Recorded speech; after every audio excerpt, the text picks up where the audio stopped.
Nag-ala Mike Tyson ng isang padre de pamilya sa Cebu City. Napunit ang tenga ng kaalitan niyang kapitbahay matapos niya itong kagatin. Nasa front ng balitang yan si John Aroa. Halos kalahati na lang ang natira sa kanang tenga ng 32 anyos sa Cebu Pagasan ng Barangay Mambaling, Cebu City. Napunit ang kanyang tenga matapos itong kagatin ng kapitbahay niyang si Jumaani Caballi. May mga galos din si Pagasan sa iba't ibang bahagi ng katawan dahil umano sa pananakit ng sospek.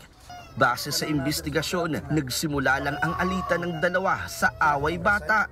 Pinunit umano ng anak ng sospek ang notebook ng anak ng biktima, kaya nag-away ang mga ito. Kalaunan, sumugod naman ang sospek sa bahay ng biktima at doon na umano sinaktan ang biktima pati na rin ang kanyang asawa at anak.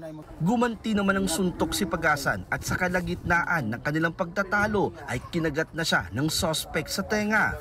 Inaresto ang sospek na humingi naman ng tawad sa biktima. Parang nanghina ako nung nagsuntukan kami. Dumilim yung paningin ko. Tapos, nanghina yung kamay ko. Kaya kinagat ko na lang siya. Nagsisi na po ako. May pamilya kasi ako. Lima pa yung mga anak ko. Pinapatawad naman daw ng biktima ang sospek dahil naawa siya sa asawa at mga anak nito. Hindi na raw niya sasampahan ng reklamo ang sospek basta't hindi na mauulit ang pananakit sa kanyang pamilya. Okay na lang napunit yung tenga ko. Basta't wala nang masamang mangyari sa pamilya ko. Basta buhay lang kami, okay lang basta't para sa pamilya ko. Nakatakda ring palayain ng sospek matapos makipag-areglo sa biktima. Nagbabalita mula sa frontline, John Aroa, News 5 Visayas.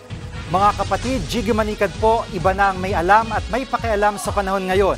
Para sa konkreto, kumpleto at komprehensibong balitaan sa frontline, mag-follow at mag-subscribe sa social media pages ng News 5.